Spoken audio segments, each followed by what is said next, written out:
mais um episódio da nossa conversa sem arrudeio. Aqui, Luciano Carvalho, o Caba da Peste. Mas antes da gente iniciar a nossa conversa de hoje, se inscreve no canal, deixa o teu like, deixa o teu joinha. É bastante importante para o engajamento. E a gente queria fazer com vocês hoje uma meta de 100 inscritos para o nosso canal. Para que esse projeto possa continuar, a gente tem que ter a monetização do canal. Então a gente precisa de 1.000 inscritos. Meta de 100 inscritos para esse episódio. Beleza, galera? Conto com vocês. E hoje, o nosso convidado é uma pessoa que eu tenho certeza que vai ser uma conversa bastante polêmica, porém bastante tranquila e civilizada. Seja bem-vindo, deputado Fábio Novo. É um prazer estar com você. Um prazer, gostaria de lhe agradecer pela oportunidade da gente bater o papo. Eu sei que a sua agenda deve ser bastante corrida, se eu tirar 1 hora do seu dia. E a confiança de estar aqui batendo um papo, sem nenhum tipo de combinação, sem a gente ter combinado nada. Se eu vim de peito aberto, pode me perguntar o que quiser. Como nosso lema já diz, Caba da Peste, sem marrudeio. Muito obrigado pela confiança. É um prazer estar aqui com vocês. Eu que agradeço a oportunidade e seja um bom Caba da Peste. Pergunte o que você quiser. Ó, coragem! E aí, deputado, eu queria começar primeiro conhecer o senhor. Quem é o Fábio Novo? Menino lá de Bom Jesus? Quem é o Fábio? Como começou esse fenômeno eleitoral que hoje é o senhor? Eu nunca pensei na minha vida em ser político, né? Eu nasci em Bom Jesus, no extremo sul, 640 quilômetros da capital. Os meus pais são espanhóis, vieram da região da Galícia, aportaram lá no sul. E aí todo mundo perguntava, o que eles foram fazer em Bom Jesus? Meu pai era parente de um bispo da Igreja Católica espanhol, na época que foi nomeado pelo Papa. Foi nomeado para ir para Bom Jesus. Os bispos que eram nomeados antes de Dom José, nenhum ficava em Bom Jesus, porque era um lugar inóspito. Quando eu digo inóspito, não tinha estrada, não tinha energia. Então, os 4 bispos anteriores, eles ficavam em São Raimundo Nonato. Então, Dom José Vasquez, que era tio do meu pai, foi o primeiro bispo efetivamente a ir morar em Bom Jesus. Então, meu pai veio com ele como uma pessoa da confiança dele. Por ser sobrinho, ele precisava de uma pessoa da confiança. Ele trouxe uma leva de padres espanhóis que se espalhou pelo extremo sul do Piauí. Claro, meu pai, quando chegou em Bom Jesus, não gostou. Então, não tinha estrada, não tinha energia, não tinha hospital, não tinha escolas, né? Era tudo muito sem estrutura. Então, meu pai foi para São Paulo, ficou 4 anos trabalhando na Philips, depois volta para a Espanha, se casa, pega a minha mãe, traz para o Rio de Janeiro, se casam no Rio de Janeiro e voltam para Bom Jesus. Que história! Que história, né? E aí, em Bom Jesus, nós somos 4 filhos piauienses. O senhor é de Bom Jesus. Eu sou piauiense de Bom Jesus. Porque eu lembro que quando eu estava na campanha para prefeito, saiu aquelas conversas, aquelas fake news, que o senhor não é, que o senhor era espanhol. Eu sou espanhol. Eu tenho a nacionalidade espanhola. Mas é nascido em Bom Jesus. Eu sou nascido em Bom Jesus do Gurgueia. Sou piauiense da Gema. Tenho o meu umbigo enterrado em Bom Jesus. Na época do nosso maior... O Whindersson. Na verdade, o Whindersson não é de Bom Jesus, é de Palmeira do Piauí.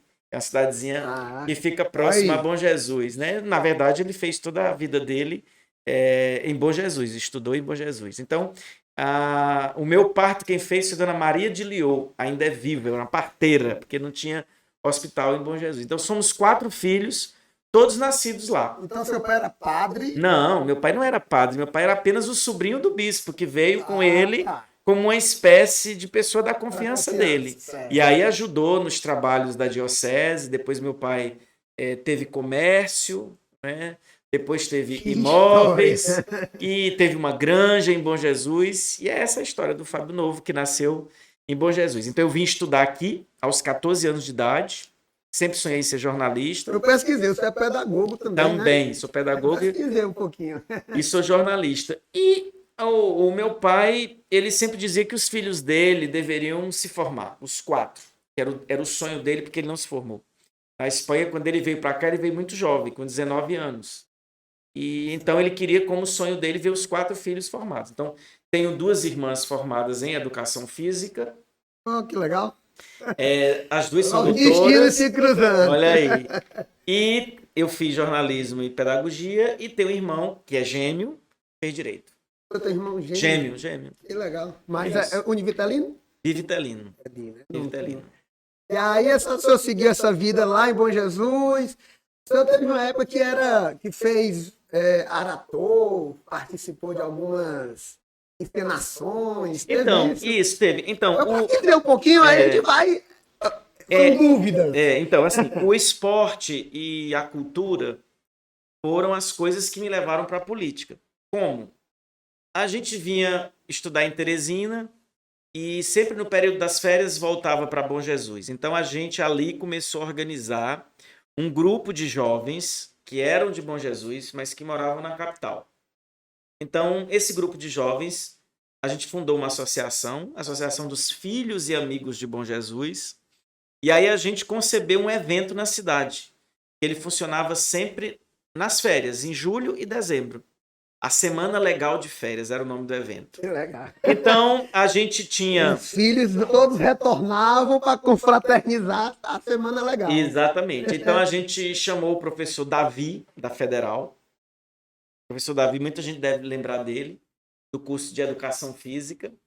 Então, a gente bolou, na Semana Legal de Férias, modalidades esportivas. Vôlei, basquete, futsal, natação, na cultura, teatro, dança, música. Então, a gente passava os 6 meses produzindo isso, estimulando os times. Quando chegava na Semana Legal de Férias, você tinha toda a competição, né? E aí, primeiro ano a gente fez, foi um sucesso. Segundo ano a gente fez, foi um grande sucesso. Terceiro ano, o evento já não era mais de Bom Jesus. Já era da região. No quarto ano, estava muito grande. Foi quando veio a eleição. E aí, esse mesmo grupo que se manteve unido disse, olha, nós achamos que você deve ser candidato a vereador. Porque você sendo vereador, vai poder fazer mais. Aí eu disse, não, porque ali eu estava com 18 anos de idade. Estava acabando de entrar na pedagogia na Federal. E então, não ia atrapalhar os meus estudos, né? Mas aí veio uma pressão muito forte para eu ser candidato a vereador. Então, eu terminei aceitando. Quando a gente foi levar para meu pai não aceitou. Porque ele foi muito incisivo em dizer, ó, filho meu tem que formar. Bom, ele terminou aceitando depois, eu fui candidato, fui eleito vereador de oposição, o prefeito... Com 18 anos. 18 anos, verdade. Então eu fui eleito... Já daí, já vem uma história já que se completa, né, com o que a gente vive hoje, porque com 18 anos é muito precoce. Muito precoce. Então eu fui eleito vereador. Nem viveu nada ainda e já era vereador. Fizemos um mandato, fiz o mandato todo lá, foi um mandato muito bonito. A Semana Legal de Férias cresceu, mas aí a gente conquistou também outras coisas importantes para a cidade, como pavimentação. Foi o período do movimento estudantil que a gente conquistou o campus da Universidade Estadual para a cidade. Então, foi um mandato bem bacana. Terminou o mandato, eu poderia ter concorrido à reeleição, mas aí eu quis concorrer para prefeito, bem jovem, estava com 22 anos. Não fui eleito, obviamente. Tive uma votação que não foi legal. Porque a cidade do interior geralmente são 2 famílias tradicionais que se revezam no poder. Mas o senhor foi mais pela juventude, né? Pela juventude, para ser testado e tal. Bom, mas o bacana disso é que eu perdi a eleição para prefeito, voltei para Teresina, aí me dediquei aos estudos, me formei. Aí eu comecei a fazer o que eu queria muito, que era o jornalismo, aí fui para a TV Meio Norte. Mas o meu forte no jornalismo era o jornalismo impresso, eu gostava de escrever. Eu fui para o jornal Dia, então fiz uma carreira muito bonita, de 2 anos no jornal Dia, e logo em seguida, de novo, vem uma eleição municipal. Aí tem um médico, doutor Alcindo Piauilino, que se formou no Recife, filho de Bom Jesus, e chegou e me convidou, vamos montar uma chapa jovem em Bom Jesus, de prefeito e vice, eu vou de prefeito, você vai de vice, eu digo, vamos. A gente foi, ganhamos a eleição, foi muito bonita essa eleição em Bom Jesus, e aí ele me convida para eu ser o secretário de educação dele. Educação. Lá era Educação e Com Cultura. 23 anos. 23, 24, coisa assim. Muito precoce, tudo, né? Tudo muito precoce. Daí eu fui ser candidato. Aliás, Era secretário. já fui ser secretário. Fiquei lá 1 ano e meio. Mesmo sendo vice-prefeito. Sim, assumi. Eu era vice-prefeito e estava secretário de Educação. E aí, no meio disso, o Wellington Dias era governador, estava no primeiro mandato, e ia para a reeleição. Na reeleição, ele me telefona. Olha, eu preciso... Se faltando poucos dias para a convenção, para a reeleição dele. Só estou pensando de um candidato aí a deputado no sul do Piauí. Eu não tenho ninguém do PT, eu era do PT. Hoje o senhor é uma das pessoas que a gente olha para o senhor e fala, é PT, pelo que o senhor já representa, pelas suas defesas. Mas é verdade que o senhor foi do PSDB? Eu fui do PSDB no meu mandato de vereador. E o Wellington Dias tinha me convidado para vir para o PT. Eu sempre fui muito de esquerda. E o PT de Bom Jesus era o meu desejo se filiar. Mas o PT de lá tinha uma aliança com o PFL. Hugo Napoleão. Então eu digo, eu não vou para esse partido. Hugo Napoleão e do Ciro Nogueira. Eu não vou para esse partido. E não fui. Aí o Wellington me chamou e disse, o que falta para você ir para o PT? Eu digo, no dia que vocês tirarem o PT das garras do PFL, eu vou. E o Wellington Dias foi, então, presidente do PT nessa época. De fato, eles conseguiram fazer uma intervenção no partido. E aí, depois disso, eu fui para o PT. Eu tinha sido eleito vereador pelo PSDB e na metade do meu mandato, eu já fui para o PT. Né? Então, de lá para cá, estou no PT. São 20 anos de partido, né? O senhor disse aí que tinha o viés de esquerda, mas na época o PSDB já tinha esse viés de esquerda que a gente vê hoje? E hoje a gente vê... O PSDB era um social-democrata. Né? E hoje a gente já vê o Alckmin, essa aproximação do Alckmin com o Lula, já mesmo assumindo... Os grandes embates do PSDB com o PT, inclusive nas eleições presidenciais, eram, assim, você vê que são programas que algumas coisas se assemelham, parece. A gente vai se diferenciar na questão mais social, a gente vai se diferenciar nos olhares em relação à questão das privatizações. Então, assim, é diferente do que está posto hoje, né? Do Bolsonaro e do PT, né? Então, de certa forma, quando a gente vai olhar no interior o leque de partidos que estão constituídos, me sobrou o PSDB naquela época, que tinha um olhar mais, digamos assim, social, que tinha um olhar que era palatável. Entendi. Não era que lhe representasse. Não. Tanto é que depois eu fiz a mudança para o PT. Porque hoje a gente olha para o senhor, quando a gente vê qualquer entrevista, o senhor como candidato a prefeito, o senhor deixou bem claro que o senhor representa o PT e os dogmas, né, que o PT representa. E isso ficou bastante claro. E hoje a gente vive um momento histórico. A gente está saindo de uma pandemia. A gente está vivendo um momento de guerra, que a gente não pode nem falar guerra no YouTube, que ele derruba o vídeo. Está vivendo esse conflito lá, e aí tem essa polarização aqui no Brasil. O senhor acha isso saudável? O senhor acredita que é capaz de vir essa terceira via? Que todo mundo fala, ou é mesmo Lula e Bolsonaro, e vai ser isso lá na frente? O senhor acredita? Porque, assim, a terceira via que via se formando era o Moro, né? Mas ele mesmo já recuou, já disse que não era. Então, você acredita que vai mesmo, a polarização é essa e pronto, não tem terceira via? Não tem espaço para a terceira via, até porque a terceira via não se apresentou. Ela não conseguiu ganhar as graças da população e nem conseguiu apresentar uma proposta que seja uma alternativa ao PT ou ao Bolsonaro. Qual é mesmo a proposta? Ela não existe. Quando eu falo assim da terceira via do Sérgio Moro, eu sempre gosto de perguntar, bem claro, sem arrudeio, você acha que ele interferiu na eleição de 2018? Total. Ele é um dos responsáveis pela eleição do... O Moro é o responsável pela eleição do Bolsonaro. Então ele não é terceira via. Olha só, vamos aqui, raciocina aqui comigo. Um juiz federal tem um emprego vitalício. O juiz federal prende o cara que está em primeiro lugar nas pesquisas. Quem foi esse juiz? O Moro. Então, o Moro não permitiu que o primeiro lugar nas pesquisas, Luiz Inácio Lula da Silva, pudesse disputar a eleição. Termina a eleição. Bolsonaro é eleito. O que é que ele faz? Convida o juiz que prendeu o seu principal adversário para ser ministro do seu governo. Aí o que é que o cara faz?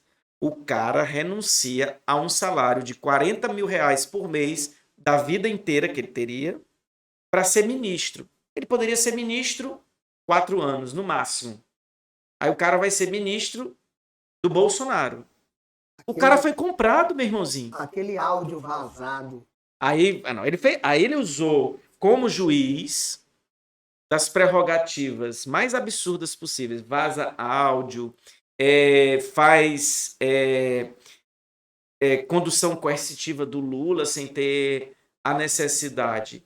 E a prisão, né? E a prisão. Então, nós tivemos uma situação onde ele é o responsável por tudo que a gente está vivendo hoje no país. E quando o senhor vê ele recuando de uma candidatura de presidente, aí hoje já se vê ele falando que vai sair candidato a deputado federal por São Paulo. Eu acho que ele está buscando o que ele tanto condenou, mas que era o foro privilegiado. Você acredita que ele possa estar em busca desse foro? Porque o PT ganhando a eleição, essas coisas que o senhor citou aí e mais outras, as reuniões dos Estados Unidos, que o pessoal fala tanto, como o Delayol.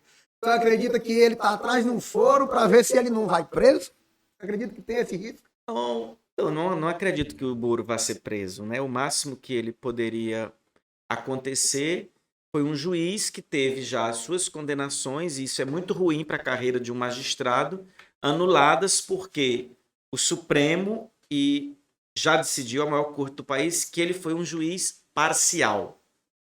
Ele não julgou com isenção.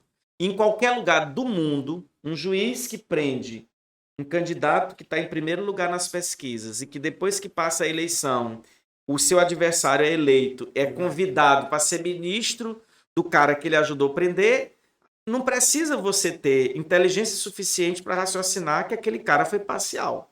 Depois a justiça veio e decretou a parcialidade do Moro. Mais do que isso, o cara tenta entrar na política e o cara que se dizia tão honesto frauda o domicílio eleitoral dele. O cara é do Paraná e quer ser candidato em São Paulo. Mas aí, para eu ser candidato em São Paulo, eu tenho que ter um domicílio eleitoral. A gente sabe que o Moro nunca morou em São Paulo. E o cara é tão burro que coloca como domicílio eleitoral dele um hotel. Esse é o juiz honesto, que a população do Brasil idolatrou como um ídolo, né? Um juiz que frauda seu domicílio eleitoral. Você pode esperar dele o quê? Um Moro da vida. E deixou bem claro. Um Moro da vida.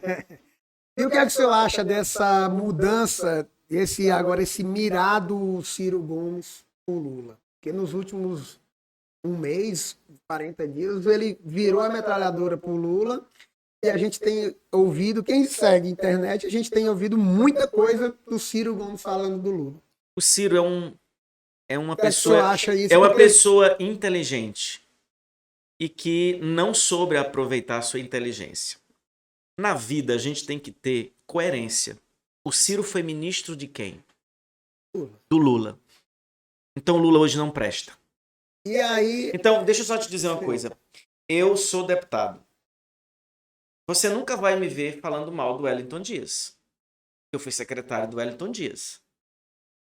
Você nunca vai me ver falando mal do Wilson Martins. Por mais que ele tenha coisas erradas. Por mais que o Wellington Dias tenha coisas erradas. Por quê, Fábio? Porque eu participei desses dois governos. Se eu participei desses dois governos e se eu ajudei a eleger esses governos, por que amanhã eu vou falar mal? Eu concordei com esses projetos. Não é verdade? Então, exatamente. Então, o Ciro se perdeu. Em busca de se tornar essa terceira via, ele acha que está concorrendo com o Lula, porque ele não disputa voto do Bolsonaro. Quem vota no Bolsonaro não vai votar no Ciro nem no Lula. Mas é que a forma de fazer política dele está errada. eu preciso me apresentar com propostas, E com alternativas. ideias, É alternativas. como a gente está Mas, vivendo. mas eu tô aqui, eu sou teu amigo, eu participo do teu governo. Aí, daqui a pouco, eu quero me lançar candidato e quero concorrer contigo, aí eu vou dizer, não, tu não presta mais. Tudo Luciano que a já não gente- vale mais nada, o cara tá cheio de defeitos, e por que eu tive contigo?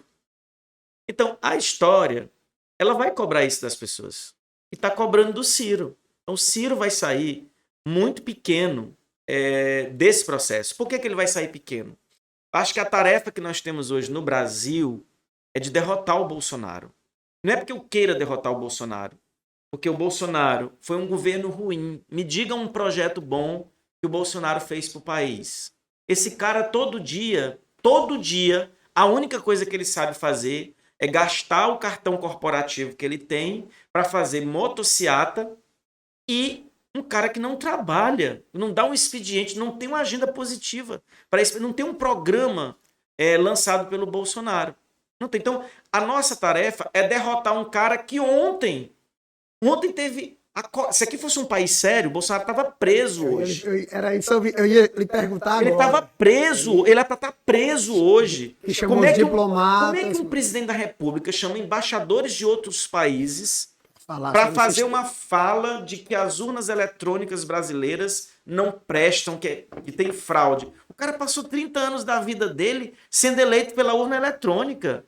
Na eleição passada, o cara se elegeu presidente da República como?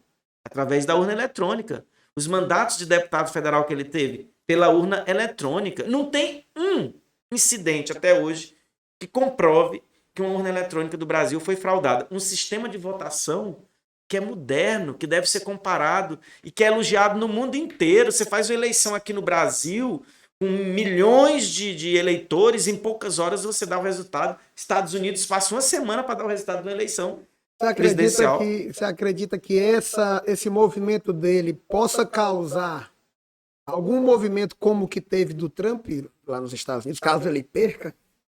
Eu acho que vai ter tentativa, mas é preciso que as instituições reajam. Então, ontem, membros do Poder Judiciário reagiram fortemente. Eu vi a nota isso, do Fachin bem pesada. Fachin, mas também o presidente do Senado. Eu acho que faltou o presidente da Câmara dos Deputados, o Lira, também dar uma posição. E os organismos internacionais, os Estados Unidos já deu uma declaração muito forte. E o próprio Bolsonaro, olha para você ver como ele é contraditório.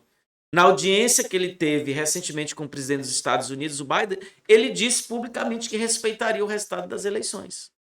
Ele não vai respeitar o resultado das eleições. Eu falo muito tranquilamente quando a gente cita o Bolsonaro. Eu não sei se o senhor sabe, eu fui candidato a vereador e eu fui candidato a vereador pelo Patriota. Então, como Major Diego, então eu participei daquele processo eleitoral difícil, complicado. Não sei se o senhor lembra do caso do Firmino, que teve uma manifestação na porta da sua casa, da casa dele. Sim. Eu sou um dos processados, mas eu não estava na porta da casa dele, deixando bem claro. Tá? Eu não estava na porta da casa dele, eu não fui, mas eu fui um dos processados. Eu acho que essa forma de política, de assassinato de reputações, de ir lá na casa, de a família, é o que a gente vai ver nesse... A gente viu agora essa semana morte, aquele soldado municipal com... A gente viu morte. Você acredita que é um processo eleitoral que pode acontecer isso? Bom, primeiro, a casa é um lugar inviolável. Inviolável. Deixando claro, eu não estava na... Quando eu digo que é um local inviolável, eu acho que você precisa respeitar aquele momento. Ali é o momento que o Firmino... Tanto é que eu condenei. Inclusive, eu escrevi também no dia da manifestação. Eu fiquei assim porque eu fui um dos processados. E eu não estava na manifestação. É tanto que eu provei. Eu estava numa festa de aniversário. Então lá. você foi absolvido. Fui, não tem no processo. Então eu acho assim, primeiro, a casa é um lugar inviolável. Aí você tem que esquecer o prefeito Firmino, é o lugar dele. Mas a gente está vendo um processo que tá tão... Mas o bolsonarismo, ele incita... Pois é, isso que eu Ele incita as pessoas... Que... eles fazem vazamento, inclusive, de dados, o que isso é crime. Aí, inclusive, eles fizeram isso com os ministros do Supremo, né? Estimulando, inclusive, as pessoas a irem na casa dos ministros afrontar. Então, assim, o fascismo é isso. O fascismo, ele foge de todas as regras que são constituídas no Estado de Direito. Ele nega, inclusive, os poderes constituídos, né? Então, isso é muito perigoso. Muito perigoso. Hoje a gente já vê falar menos desse negócio do fascismo, que fascista. É uma acusação muito forte, né? Mas o Bolsonaro é um fascista. Você confirma e continua dizendo... Ele é um fascista. E muitos que estão ao redor dele são fascistas. O fascista é justamente aquela pessoa que nega o Estado de Direito. Um presidente da República que faz o que ele fez ontem é um fascista. Porque como é que ele foi eleito? Pela urna eletrônica, e a 70 dias da eleição, ele chama embaixadores de outros países para fazer uma reunião para tratar como se ele reconhecesse que a gente morava num país que não tem regras. Qual é a prova que você tem que a urna eletrônica não funciona? Ele não apresentou uma prova. Então, um chefe de Estado não pode colocar em xeque a justiça eleitoral sem provas. Ele está, inclusive, indo contra o Estado democrático de direito, desrespeitando poderes constituídos. Isso é um fascista. E como é que o senhor vê a eleição local? Onde a gente vê o Rafael, o menino do Lula, e a gente vê o doutor Silvio do lado do ministro do Bolsonaro, querendo se tirar esse estigma de bolsonarista. Você acha que vão conseguir? Vai chegar um momento que as pessoas precisam se apresentar. Elas não podem se esconder. Então, de um lado, você tem o Rafael, que não tem vergonha de dizer que é do time do Lula. E de um outro lado, você tem o Silvio, que tem vergonha de dizer que é do lado do Bolsonaro. Ele, inclusive, vai negar que é do lado do Bolsonaro. Ele vai dizer, inclusive, que não vota no Bolsonaro. Inclusive, isso vai ser orientado para o bem da campanha dele, da imagem dele. Mas ele não pode negar que as principais figuras que patrocinam a campanha dele, inclusive financeiramente, são todos bolsonaristas. Então, é uma estratégia. Ele é estratégia, é tática. É tática de guerrilha para se isolar por matemática. Porque o Piauí dá 80% para o PT, então eu vou me isolar do que esses 20% e vou brigar pelos 80%. Mas o que nós temos que discutir nessa eleição é quem pode fazer mais.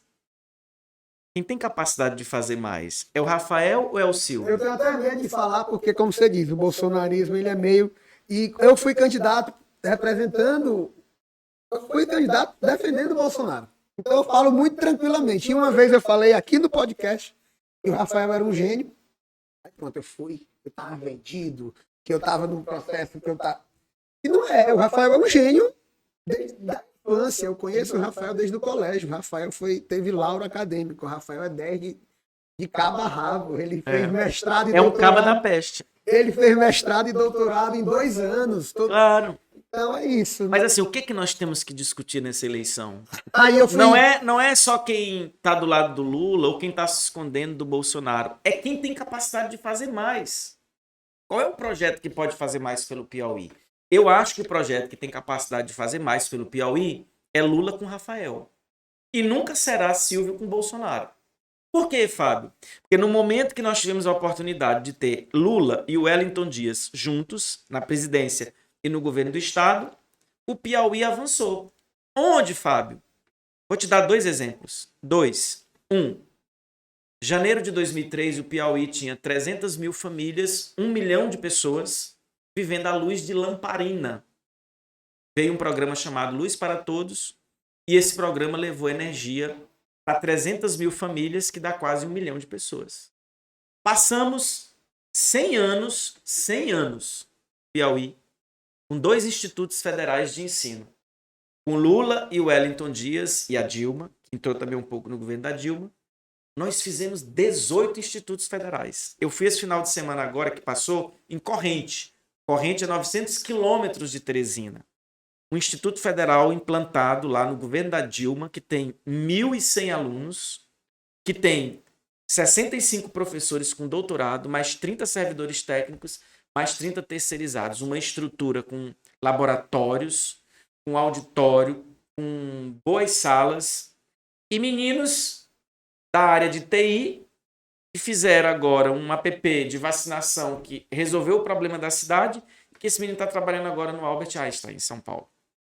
Estou te falando um exemplo que saiu desse instituto de corrente. Mas você vai encontrar aí várias situações. Então, tu imagina o que é você ter hoje? Cada instituto desse custa por ano, já com a redução de dinheiro que o Bolsonaro cortou na educação, algo em torno aí de 4 milhões por ano para o Estado. Multiplica aí 4 milhões vezes 20. Eu estou falando aqui de 60 milhões, né? É isso? 80 milhões, desculpa. Aí tô fazendo conta ruim. 80 milhões que os institutos federais colocam de recursos no Piauí. Empregos e mais, fortalecimento da educação.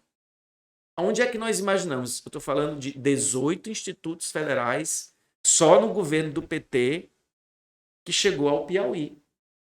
Por que o Rafael tem capacidade de fazer mais do que o Silvio?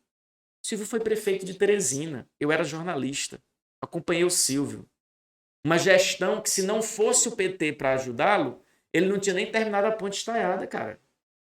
A ponte estaiada era um elefante branco. Foi preciso o Wellington Dias e o Lula juntos colocarem o dinheiro para o Silvio terminar a ponte. Eles passaram 20 anos com HUT. 20 anos com HUT. Era um elefante branco. Uma obra inacabada. Aí foi preciso o Lula e o Wellington Dias juntos para vir colocar o dinheiro e terminar. Vou te dar outro exemplo de Teresina. Hoje eles vendem como obra deles, né? Obra deles? No... Mas o Silvio foi prefeito do PSDB junto com Fernando Henrique Cardoso.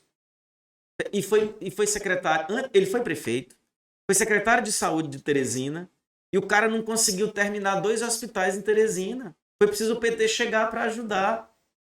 Os caras têm 90 UBSs em Teresina feitas. Sabe quem fez a metade? O PT. Foi verba do Assis Carvalho, deputado federal. Metade das UBSs que tem construídas em Teresina foi o PT. Vamos tirar o que o PT fez em Teresina. Fica pouca coisa. Pontes. O PT fez 5. Silvio e Firmino fizeram quanto? 1. Habitação. 50 mil moradias. Quem construiu o Jacinto Andrade todinho? Quem fez a ponte do Mocambinho ligando a região do Jacinto Andrade? O PT. Eles fizeram o quê? Eles fizeram feijão com arroz. Gestão feijão com arroz. Saiu em todos os portais que o Wellington foi convidado a ser ministro, caso vença. Tem alguma verdade nisso ou é mais uma? Porque a gente está vivendo um momento onde fake news a toda hora e a gente não sabe mais no que acreditar. A verdade é essa, a gente não tem mais referências do que é verdade e o que não é. Tem alguma verdade nisso, nesse convite do Lula para o Wellington ser ministro? Você não pode convidar alguém para ser ministro de um governo que não existe. É isso. Isso não é verdade. Não existe. Primeiro, quem será o próximo presidente da República? Não sei, eu quero que seja o Lula. Se for o Lula, o próximo presidente da República, e tivermos um ministro como Wellington Dias, será bom para o Piauí. Mas a gente não pode dizer isso. Você é uma pessoa que fala muito fácil, muito claro, e não tem meias palavras. A gente vive num momento onde a internet ela tá muito melindrosa. Tem a cultura do cancelamento. Eu tenho medo dessa cultura do cancelamento, palavra de um corte mal feito, tipo, de uma edição onde a gente possa pegar uma fala fora de contexto. Se eu tenho esse medo, você acredita que hoje exista isso? Olha, eu procuro falar, mas eu procuro falar com propriedade, né? Pode acontecer de ter um cancelamento por uma expressão mal colocada? Pode. A gente é falho, né? A nossa conversa Espero não aqui, acontecer. A nossa conversa aqui, ela é muito... Você tá vendo, não teve nada combinado, a gente não tratou de o que seria conversado. É uma conversa muito espontânea. Sim. Então, é fazer com que são perguntas que o povo tem. Eu sou o povo, eu não sou político. Eu não quero ser político. Fui candidato pela situação da pandemia. Não quero ser candidato mais nunca na minha vida. Porque eu acho que vocês são o candidato, a pessoa que coloca o nome à disposição, é a pessoa mais corajosa que existe no mundo. Porque vocês vivem um assassinato de reputação o tempo todo, vocês vivem na. Vocês são vidraça o tempo todo de pessoas que não têm medo da pedra. Não tem medo da consequência da pedra. E a internet hoje, o pessoal acha isso, que é uma terra sem lei. E não é. A gente é totalmente responsável pelo que a gente acha.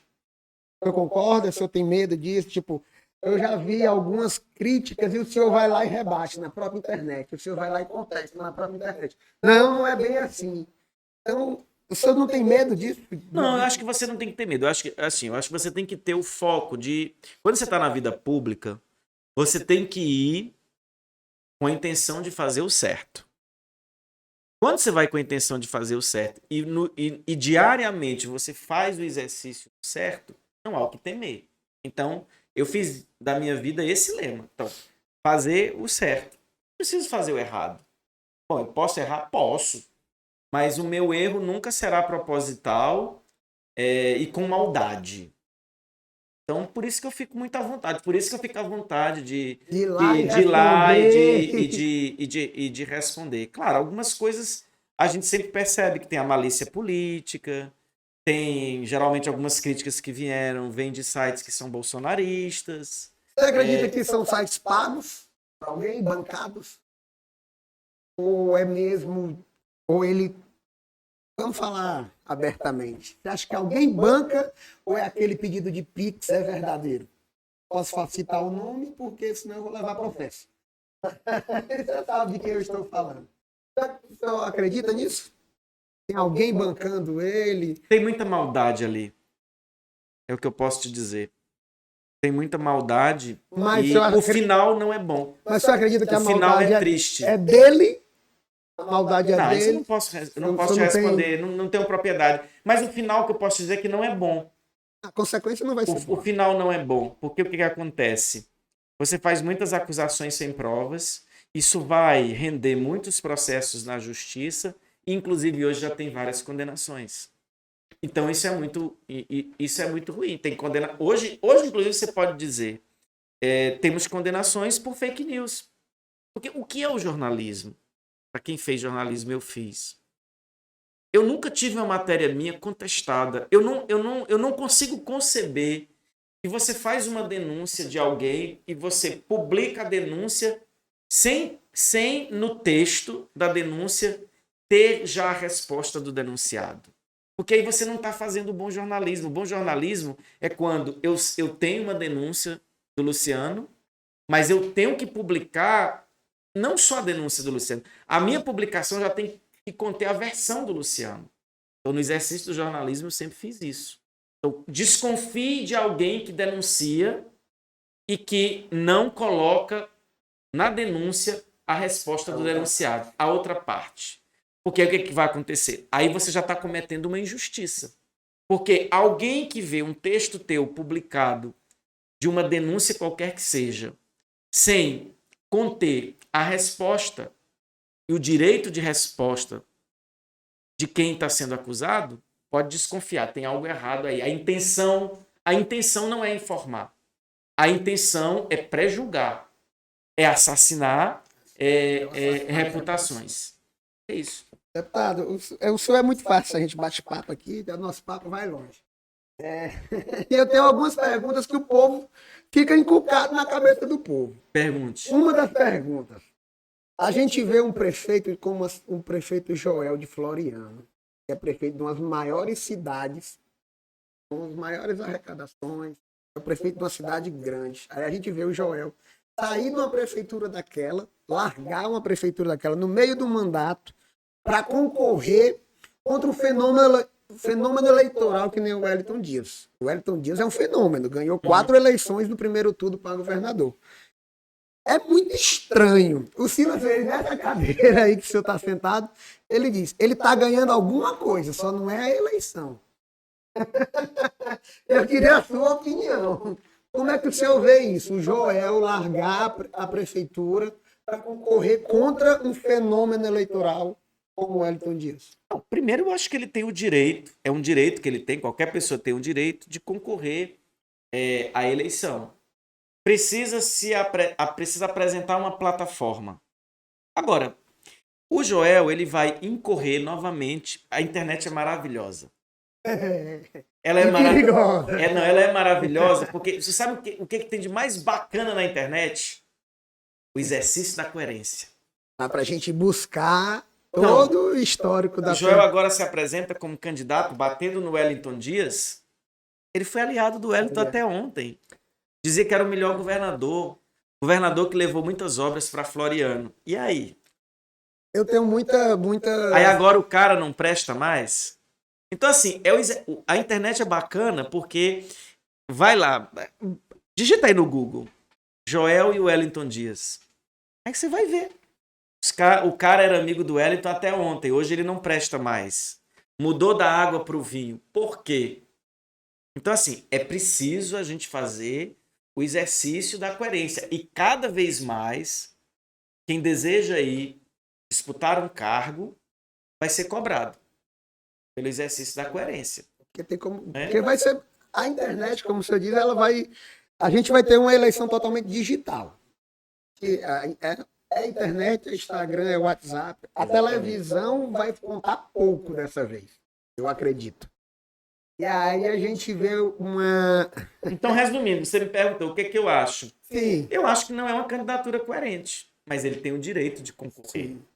Agora, nós temos o direito de lembrar as pessoas que ele não foi coerente. Então, a estratégia de vocês vai ser muito em cima disso.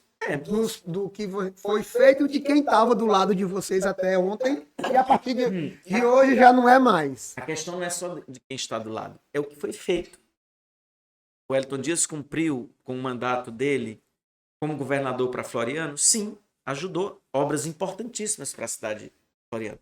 Em 2018, a gente viveu uma onda anti-PT muito forte. Bolsonaro, ele conseguiu eleger muitas pessoas só no bolsonarismo, sem projeto nenhum. A Joyce, o Dória, o Frota, não tinham projeto nenhum, era só Bolsonaro. Com aquele discurso anticorrupção e não sei o que. Aí a gente vê hoje o Bolsonaro com o Ciro Nogueira, partido do Valdemar da Costa. A gente vê o Monsanto hoje, ou foi ontem, falando do PT não sei o quê, sendo que o Monsanto foi o primeiro governador que foi empichado. Passado por corrupção. Aí a gente vê essas pessoas, só acredita que essa onda anti-PT ainda tem força, ou esse exercício de coerência que vocês vão fazer a meia-culpa em algum momento?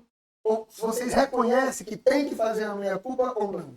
O PT teve membros do PT que erraram. E esses membros do PT foram punidos. Agora não só tem no PT. Em outros partidos também tem. Do outro lado tá gente que foi presa. Exatamente. Então, assim, a gente tem que saber separar o joio do trigo. Vai ter bons jornalistas, como vai ter jornalistas que distorcem informações para poder tentar colocar outra situação. Como tem médico que comete estupro na sala de parto. Que é isso? Que mundo a gente... Você entendeu? Então, assim, o que aconteceu com o PT? O PT foi demonizado. Eu vivi isso em Teresina na eleição de prefeito. As pessoas diziam assim, acho você o mais preparado, mas eu não voto em você, porque você é do PT e o PT só tem ladrão. E eu dizia, mas eu não respondo a um inquérito policial. Eu não tenho um processo. As pessoas não votaram. Então, estão colhendo.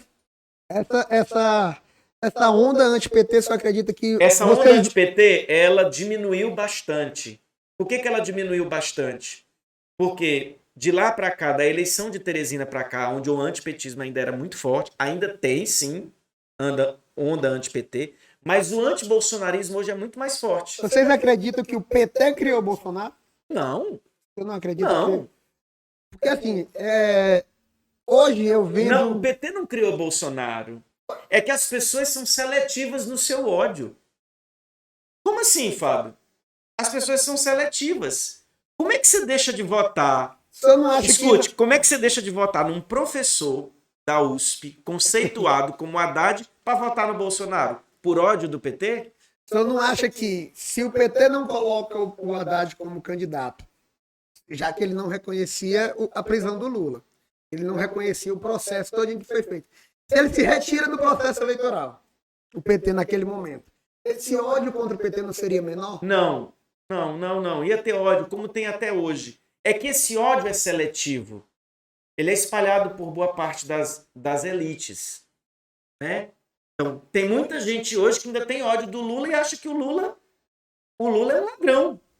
O cara passou por um processo. Cara, mataram o Lula quantas vezes? A reputação do Lula. Quantas? Não só foi uma. Quantas vezes não se matou a reputação do Lula?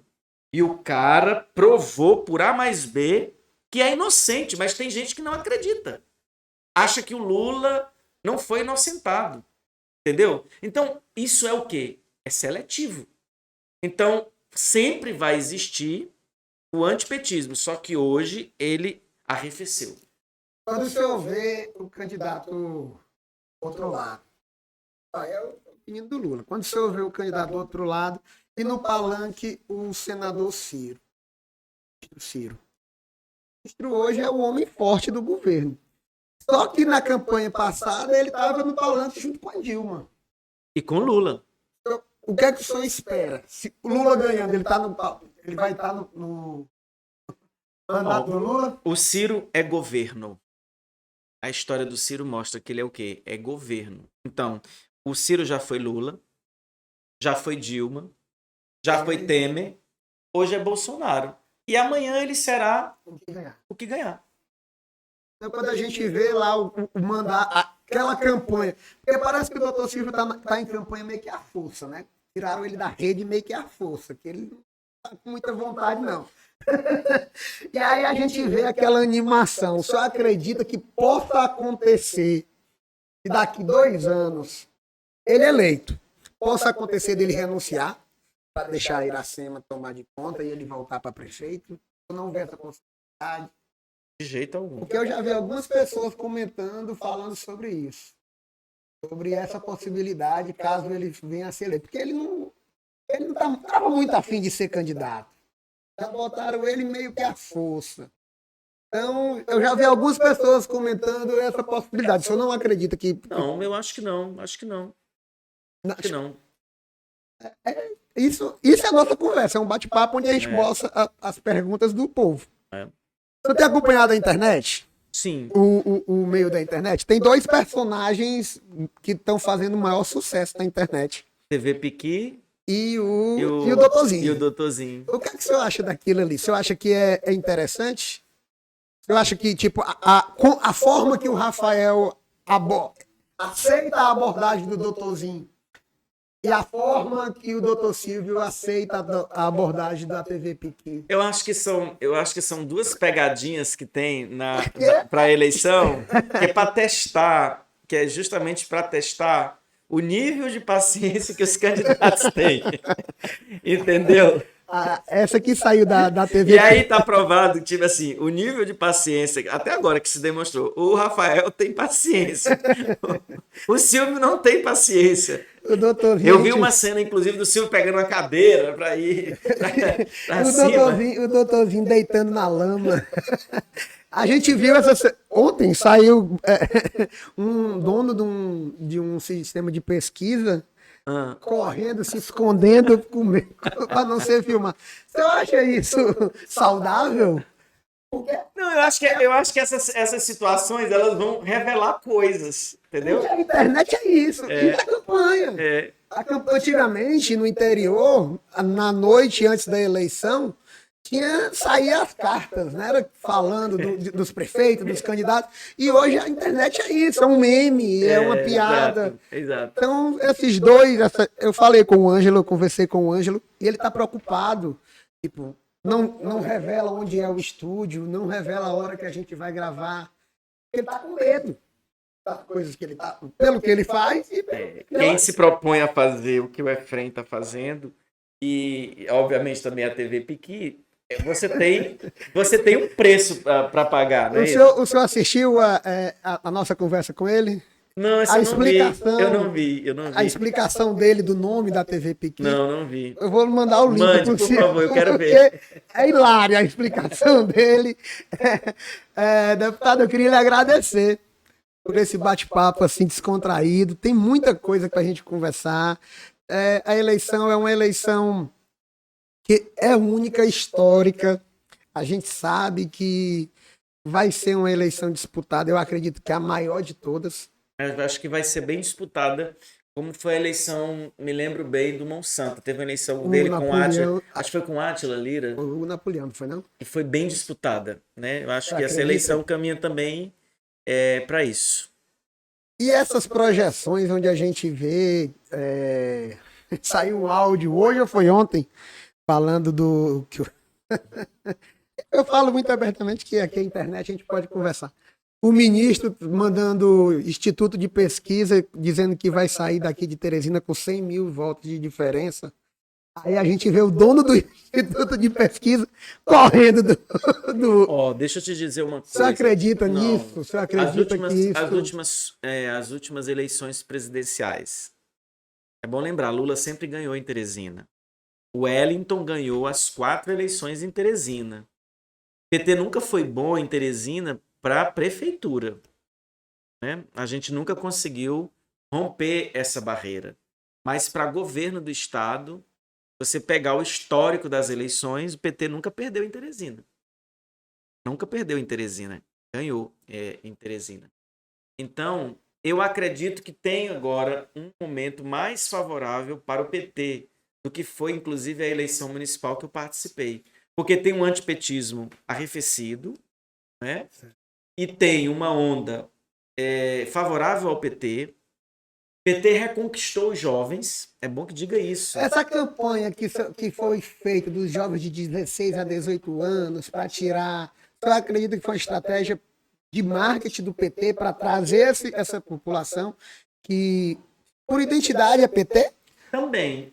Na verdade, o PT reconquistou os jovens, reconquistou por muita decepção também com o Bolsonaro.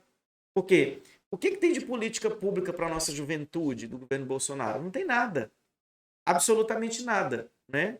Então, obviamente que como a gente tem internet muito fácil e acessível para a nossa juventude, elas foram buscar. E o PT tem conseguido chegar no coração da juventude e apontar um caminho de políticas públicas em um eventual governo. Então, isso foi uma conquista que eu considero muito importante e que será um diferencial nessa eleição. A gente vê a Anitta declarando apoio ao Lula. Os jovens devem ser aquele alvoroço. Tudo. Essa semana ela até explicou a questão do algoritmo, por que ela não falava no nome. Ela explicou por que estava fazendo.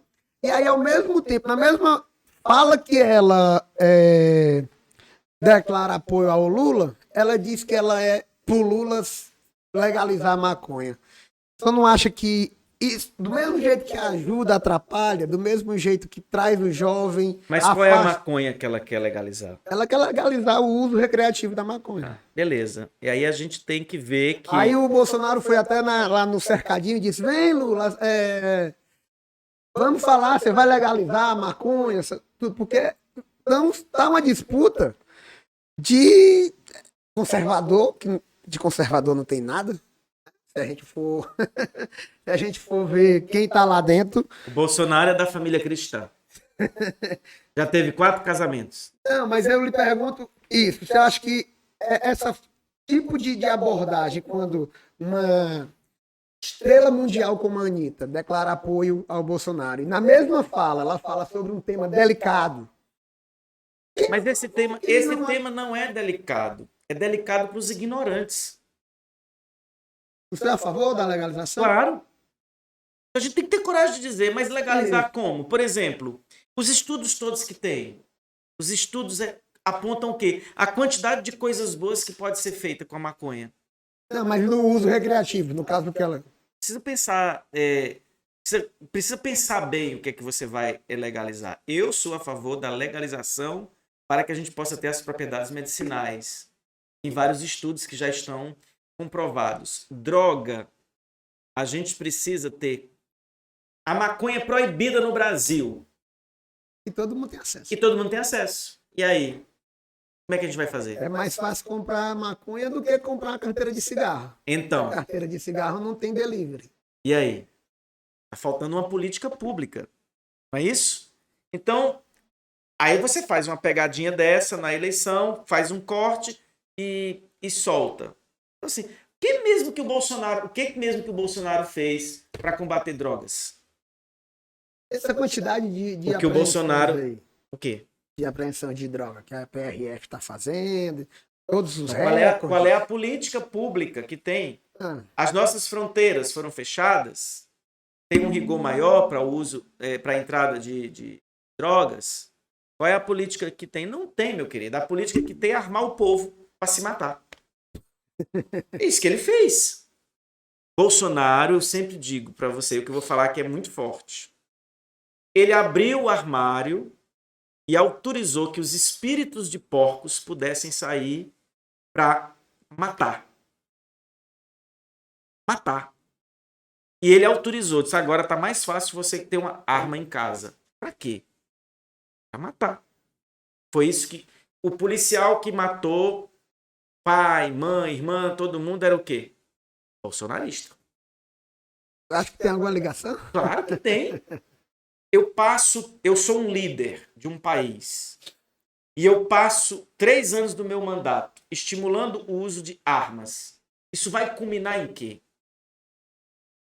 Uma pessoa que entra numa festa de aniversário, numa casa, um lugar inviolável, gritando Bolsonaro e atirando para matar. Isso é o quê? Esse cara passou 3 anos recebendo ordens no sentido que eu digo é o quê? Dizendo, você pode ir lá, você pode matar, você pode atirar. E tá aqui, inclusive, a arma para você atirar. Ele legalizou. Então, cenas como essa têm se tornado cada dia mais rotineiras no nosso país. Infelizmente é isso. Eu sou contra o uso de armas. A polícia inglesa sequer usa armas. Então, quanto mais nós armarmos a população, observe que Estados Unidos também tinha uma política de liberar armas. Vez por outra nos Estados Unidos, o que é que a gente vê lá? Notícias de que entraram numa igreja, mataram não sei quantos. Notícia que entraram no hospital, assassinaram não sei quantos. Notícia que em escolas, é só o que tem. Entraram na escola, mataram não sei quantos. Então, assim, é preciso rever essa política armamentista que foi implantada pelo Bolsonaro. Eu acho que a eleição daqui, essa eleição nossa local, um lado representa o Lula e o outro lado representa o Bolsonaro. Sim, não tenha dúvida disso. Não vai ter como a gente descolar uma imagem um do outro. Quem tentar... Podem fazer o marketing que quiser. Um lado é Bolsonaro e um lado é Lula. Mas é claro, porque todo mundo, as principais lideranças do Bolsonaro, a começar pelo seu principal ministro, apoia o Silvio. Apoia o Silvio. E do outro lado, tem o Rafael apoiado pelo Lula. Então isso não... Quem disser isso, olha, se você escutar o Silvio dizendo que não, vai comprovar uma coisa que eu sei que ele é. Cínico. Polêmica! Cínico. Você acha que vão usar aquela fala da Iracema, onde ela diz que o Ciro é o filho 05 do Bolsonaro? Porque tem uma cidade aí no discurso dela que ela diz que o Ciro é o filho 05 do Bolsonaro. Que triste. É isso que você tem a dizer dessa, É uma tristeza situação? Isso. Porque hoje ele é o cardeal de Richelieu, né? do governo do Bolsonaro. Ele comanda as diretrizes, ele é que diz, Bolsonaro, você vai pro PL, do Valdemar da Costa Neto, lá no Piauí a gente vai criar um candidato que vai lhe representar, o meu candidato não vai lhe representar. Ele dá as cartas, a gente sabe disso. Sim. E aí a gente vê essa... Eu quero ver a foto do Silvio com o Bolsonaro. Você acha que vai sair, não? Não vai ter essa foto. Não vai ter. Essa foto não vai ter. Eu acho que vão colocar... Mas a foto era para ser assim. Bolsonaro, Silvio, Iracema. Tu acha que vão colocar o Bolsonaro como Major Diego? Tu acha que vão conseguir trazer o Bolsonaro para fazer a campanha do Major Diego? Não sei. Porque se conseguirem, é uma movimentação muito grande lá em cima do ministro para conseguir. Porque aí dá uma guinada no Major Diego, né? Porque tem aqueles bolsonaristas que ainda não se desiludiram. Depois do 7 de setembro, daquele que ele fez o chamamento e tudo, e no outro dia ele pediu desculpa pro Alexandre de Moraes, muita gente se desencantou ali. Mas só acredita que vão conseguir trazer ele para levantar? Eu só acho que ele vai ficar mesmo por trás só bancando a campanha do Silvio? Ele vai ficar por trás bancando. Essa é uma estratégia. Não tenho nem dúvida disso. E vão esconder mesmo? Vão esconder. Segundo turno. Candidato que tem 16% de preferência no Piauí contra 70% do Lula. É difícil. No segundo turno. Sim. Segundo turno nacional, segundo turno aqui. Não vai ser Bolsonaro? É uma boa pergunta, né? Ele vai ter coragem? Pois é, eu acho que não. Mesmo assim, ele vai. Você acha que ele vai tentar segurar na mão do Lula? O Lula passando e ele vai tentar pegar na mão dele. Vai ser legal. Vamos ver, né? Vamos ver. A coragem, né? Onde é que chega essa coragem? Deputado, vamos fazer futurologia? Vamos. Dia 3 de outubro, o senhor está eleito. Deputado estadual, não é Deus isso? te ouça.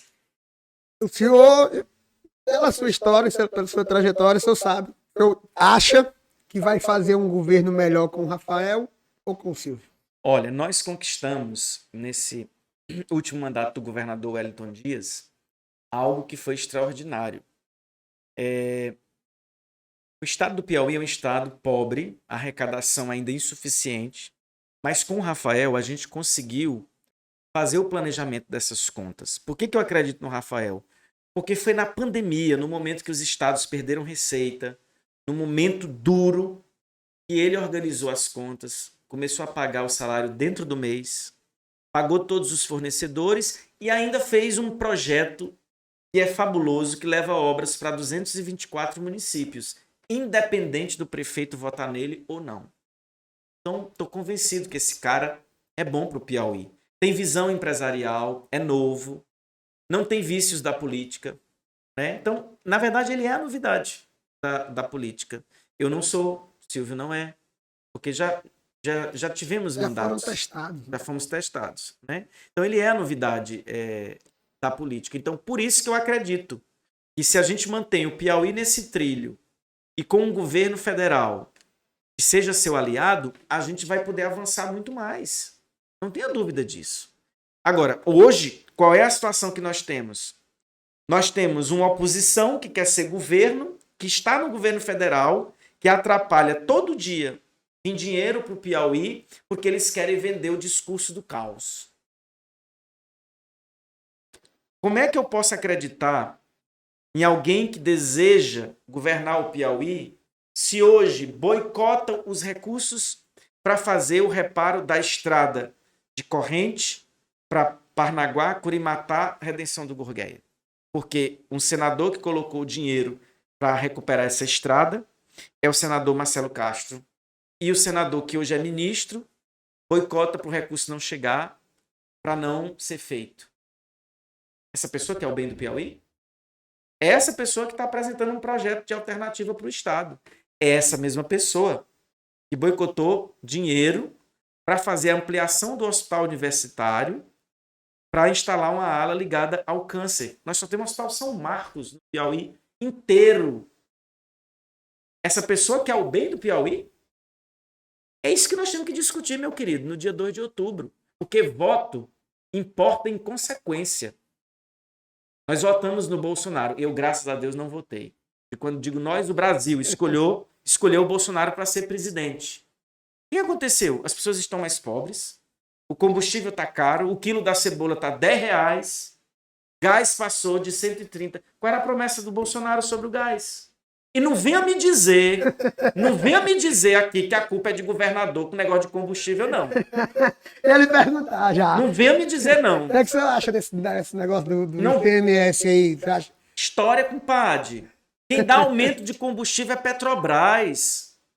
Eles passaram 3 anos com tanta incompetência na Petrobras que em 3 anos de governo foram 4 presidentes da Petrobras. Pegaram a Petrobras, uma empresa nossa, que é autossuficiente na produção de petróleo, que tem a tecnologia de extração de petróleo no mar, que é o pré-sal, que nenhum lugar tem do mundo.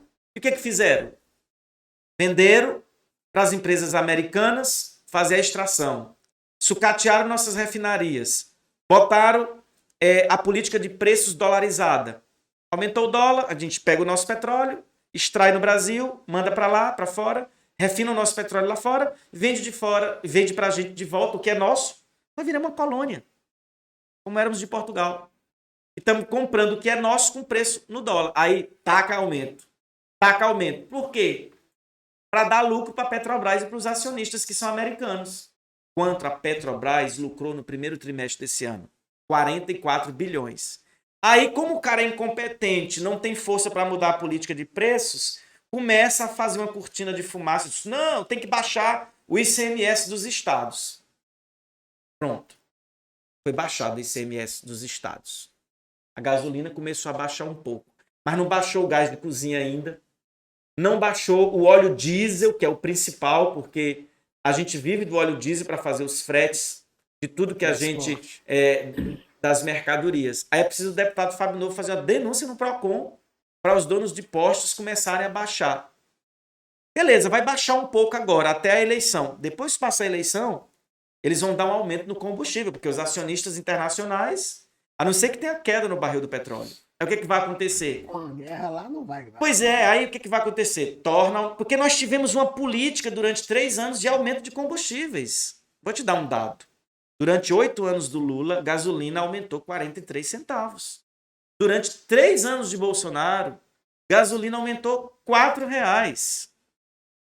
Aí a culpa é dos estados? Não. Os estados, na verdade, de novo, fizeram um papel importante como foi na pandemia. Eram os estados lutando para salvar o povo e o Bolsonaro fazendo de tudo. Era contra a vacina. E os estados aqui lutando para distribuir a vacina, para vacinar o povo.